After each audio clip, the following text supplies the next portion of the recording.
5월 16일 큐티 클래스를 시작합니다. 먼저 친구들 죄송해요. 목사님이 개인적인 좀 사정이 있어서 많이 늦었어요. 넓은 마음으로 이해해 줄 거죠? 자, 오늘 말씀이에요. 본문은 19장 1절에서 7절까지 말씀이죠. 제목은 예수님은 도피성. 자, 예수님은 도피성이라는 제목으로 우리 말씀을 같이 함께 보겠습니다. 자, 1절부터 우리 함께 읽겠습니다. 너희 하나님 여호와께서 너희에게 주시는 그 땅을 차지하고 있는 민족들을 멸망시키셔서 너희가 그들을 쫓아내고 그들의 성과 집에 정착하면 너희는 너희 하나님 여호와께서 너희에게 차지하라고 주시는 그 땅 한가운데 있는 성 세 개를 따로 떼어 두라. 너희 하나님 여호와께서 너희에게 기업으로 주시는 그 땅에 길을 내고 세 지역으로 나누어 누구든 사람을 죽인 사람이 거기 피신할 수 있도록 하라. 이것은 사람을 죽이고 목숨을 부지하려고 거기 피신하는 사람에 관한 규범으로 자기 이웃을 악의 없이 우연히 죽이게 된 사람을 위한 것이다. 자, 5절입니다. 예를 들어 한 사람이 자기 이웃과 함께 나무를 베려고 숲에 들어갔는데 나무를 쓰러뜨리려고 도끼를 휘두르다가 도끼머리가 날아가 그 이웃을 쳐서 죽게 만들었다고 하자. 그런 사람은 그 성들 가운데 하나의 피신에 목숨을 부지할 수 있다. 이는 그 피를 복수하려는 사람이 분노해 그를 뒤쫓아가다가 거리가 너무 멀면 그를 따라잡아 죽일 수 있기 때문이다. 그가 본래 그 이웃을 미워하지 않았기에 그를 죽이는 것이 마땅하지 않다. 그래서 내가 너희를 위하여 이 세 성을 따로 구별해 두라고 명령하는 것이다. 이 세 성이 뭐다? 도피성. 원래 도피성은 총 6개예요. 근데 오늘 3개만 소개한 이유는 가나안 땅을 들어오기 전에 3개가 있고 그리고 들어온 다음에도 3개를 두라고 했기 때문이죠. 그래서 가나안 땅에 들어와서 있는 도피성에 관한 이야기 때문에 오늘은 3개라는 표현을 쓴 거지 원래는 총 6개입니다. 자, 이해하셨죠? 자, 넘어가십시다. 오늘 본문은 요단강 동쪽에 따로 세워지는 구별된 성, 즉 도피성에 관한 이야기예요. 도피성은 어떤 위험으로부터 피해서 가는 성, 바로 피난처를 의미하죠.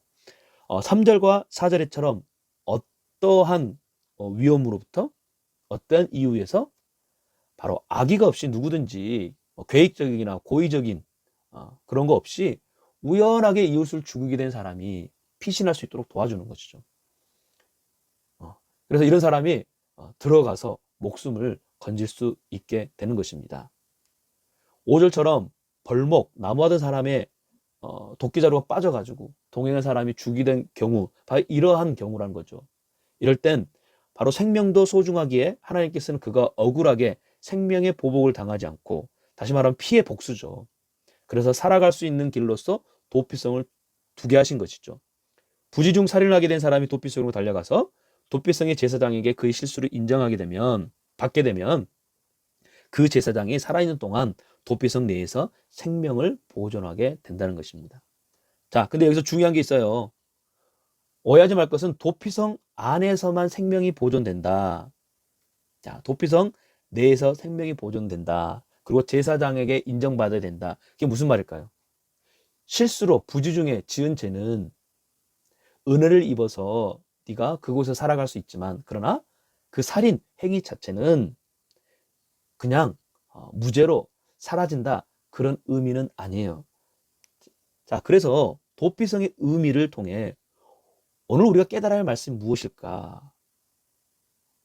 이제 이것을 우리가 더 깊게 바라볼 수 있다는 거죠. 자, 도피성이라는 것은 무엇이냐? 부지중에 죄를 지은 자가 살 수 있도록 하는 은혜의 성이신 예수 그리스도를 말한다는 거예요. 본래대로 하면 죄의 삭은 여러분 뭐죠? 네, 사망이에요. 다시 말하면 죄가 있는 사람은 누구나 죽게 되어 있어요. 그런데 살 수 있는 방법이 있죠. 그게 뭐예요? 성경에 나온 대로, 우리가 아는 대로 죄인인 우리가 사망에서 건짐을 받을 수 있는 길은 오직 예수 그리스도, 그 죄사함의 길밖에 없다라는 것이죠. 부지중에 죄를 지어 살인하여 죽을 수밖에 없는 사람이 살기 위해서 도피성으로 가듯 우리가 예수님께로 달려가야 한다는 것이죠. 그 예수님께로 달려가는 것이죠. 왜요? 그래야만 살 수 있고, 그래야만 우리가 구원을 받을 수 있다는 것이죠. 예수 그리스도의 십자가로 달려가는 길은 항상 열려 있어요. 바로 오늘 이 말씀처럼 함께 읽어볼까요? 우리는 그리스도 안에서 그의 은혜의 풍성함을 따라 그의 피로 말미암아 죄 사함을 받았느니라.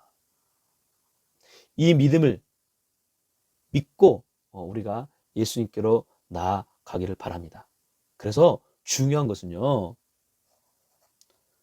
도피성이 갖는 효력, 도피성이 갖고 있는 그 의미에 대해서 우리가 알아야 하듯, 예수님을 믿는 이유, 우리가 예수님께로 나아가는 이유도 분명히 우리가 믿고 나아가야 한다는 것이죠. 가끔 목사님도 청소년 시기를 돌아보고 할 때가 있어요. 예수님을 제대로 알고 믿기 전에는 부지 중에 사고 치듯 부지 중에 어쩌다가 믿음을 갖게 되는 그런 생각을 했던 적이 있던 것 같아요. 그래서 예수님을 어쩌다 보니까 엄마 아빠가 예수 믿으니까 어쩔 수 없이 나도 교회 다니고 그러다 보니까 언젠가 믿겠지. 부지 중에. 아유, 아니에요. 이런 생각, 이런 믿음은 버려야 돼요. 자, 도망자가 도피성을 갔을 때 어떤 마음으로 갈까요? 나는 저기만 가면 살 수 있다. 마찬가지예요. 우리의 믿음 또한 내가 예수님을 믿어야만 한다는 그런 간절함이 있어야 된다는 거예요. 이 믿음이 없이 살아가면 우리가 예수 믿는 것 그 자체가 너무나 무의미해요. 감정도 없고 감격도 없고 감사도 없고 사실 재미가 없어요.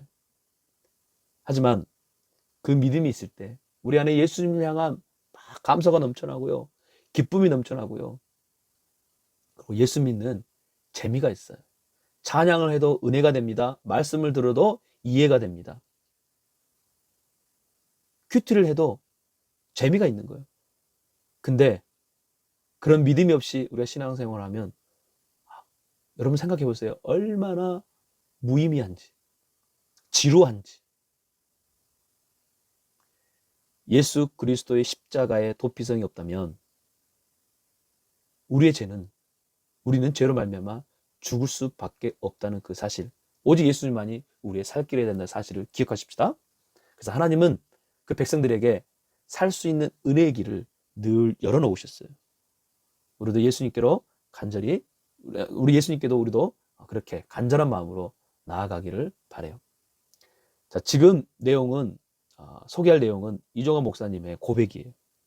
어쩌면 오늘 우리 큐티에 대한 말씀 또한 이종환 목사님이 큐티한 내용을 가지고 목사님이 또 여러분에게 또 전달하기도 합니다. 너무 은혜가 돼서 여러분들에게 좀 있는 그대로 좀 소개하고 싶어서 적어봤어요. 자, 목사님 다시 한번 읽어볼게요. 내가 죄악으로 얼룩지고 그 죄악으로 말미암아 영적 절망에 빠져 헤어나오지 못하는 삶을 산다면 얼마나 고통스러울까를 생각해 본다.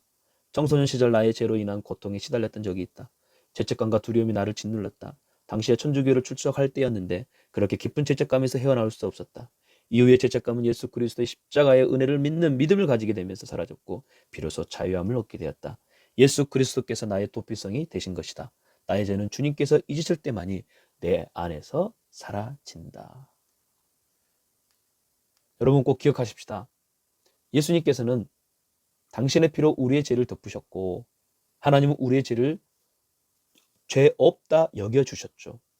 그렇다고 우리의 죄 자체가 그냥 없어지는 것을 말하진 않아요. 다만 주님이 용서하시고 대신 나의 죄를 대신에 십자가에 지셨다는 의미죠. 간혹 우리가 살아가면서 지었던 죄, 잘못된 행동들이 기억날 때가 있어요. 그것은 제가 용서받지 못했다가 아니라 주님이 우리를 용서하신 바로 흔적이라는 거죠. 사랑의 증거라는 거죠. 마치 상처가 다 나오는 그 흔적이 남듯이 말이죠. 이처럼 우리가 죄로부터 자유할 수 있는 것은 오직 십자가 앞에서 고백하고 주님의 보혈로 씻음을 받은 후라는 사실이에요. 우리는 그리스도의 십자가라는 도피성 안에서만 자유할 수 있는 거예요. 그리스도를 떠나서는 자유하다고 말할 수 없습니다. 그래서 이 말씀이 우리에게 너무너무 중요해요. 같이 한번 읽어볼까요? 예수 외에 예수 외에 다른 어떤 누구에게서도 구원을 받을 수 없습니다. 하나님께서는 하늘 아래 우리가 구원을 받을 만한 다른 이름을 주신 일이 없기 때문입니다. 세상은 계속 속입니다. 유혹합니다. 무엇을? 예수님 이름 외에 다른 것이 너로 하여금 자유하게 해줄 거야. 잊게 해줄 거야. 그러다 보니까 청소년 시기에 많은 호기심, 또 나도 해볼까? 맞아, 저렇게 해도 괜찮을 것 같아. 그러면서 많은 거에 유혹을 느끼죠. 어떤 쾌감, 쾌락. 그래서 술, 담배, 남자친구, 여자친구, 이성적인 어떤 그러한 사랑, 때로는 아예 잊어버리려고 깊은 어떤 중독에, 게임에 빠지게 되죠. 근데 그러면 그럴수록 죄책감은 더 깊어지고 그 안에서 더욱 허우적거리게 된다는 사실. 아마 이 사실을 지금 이 시기에 우리가 알지 못하면 우리가 더 커갈수록, 어른이 되어갈수록 세상은 더 큰 유혹으로 우리에게 다가올 거예요. 예수 외에 다른 이름이 너를 자유하게 할 것이다. 그러므로 여러분, 지금 우리가 믿음으로 고백하십시다. 예수님만이 나의 토피성이다. 예수님 외에는 다른 이름이 없다. 구원의 다른 이름은 없고 오직 예수 이름이다. 라는 이 믿음이 우리 친구들 가운데 있기를 축복합니다. 그래서 목사님은 우리 부초의 모든 친구들이 어떤 상황 속에서도 예수님의 십자가의 도피성으로 나아가기 위하여 기도할 거예요. 그리고 또한 아직도 그 도피성을 모르고 방황하는 여러분과 같은 그런 친구들을 여러분이 예수님께로 도피성으로 이끄는, 알게 하는 그런 사명을 가질 때까지 기대하고 기도하고 기다릴 거예요. 왜냐하면 여러분을 통해서 예수님은 지금도 힘들어하고 고통받고 죄책감에 빠진 그런 사람들을 건져내길 원하시거든요. 아멘. 자, 우리 다시 한번 기억하십시다. 예수님만이 나의 도피성이 되십니다. 기도하겠습니다. 사랑의 하나님, 우리에게 영원한 도피성 되신 예수 그리스도를 보내주셔서 감사합니다. 어쩌다 보니 믿는 예수님이 아니라, 어쩔 수 없이 믿는 예수님이 아니라 나의 도피성 되신 예수님, 그 예수님을 위하여 어떠한 상황과 어떠한 일 속에서도 자유할 수 있는 은혜를 우리 친구들에게 주시고 또 언제든지 예수님께로 달려갈 수 있는 믿음을 주옵소서. 그리고 그 도피성이신 예수님을 모르는 친구들을 구원할 수 있고 알릴 수 있는 그런 사명을 감당하는 우리 모든 부초 친구들이 되게 하옵소서. 예수님 이름으로 기도합니다. 아멘. 자, 우리 친구들, 내일은 또 주일인데 영상으로 또 직접 교회 와서 예배할 수 있는 친구들은 와서 또 예배했으면 좋겠어요. 그래서 어디에서 어떻게 예배하든 또 주님을 기쁘시게 하는 우리 모든 부초 친구들이 되기를 바랍니다. 자, 목사님은 내일이 아닌 다음 주 월요일 날 만날게요. 다음 주 월요일은 큐티 영상 빨리 원래대로 올릴게요. 자, 그러면 오늘 하루도 화이팅!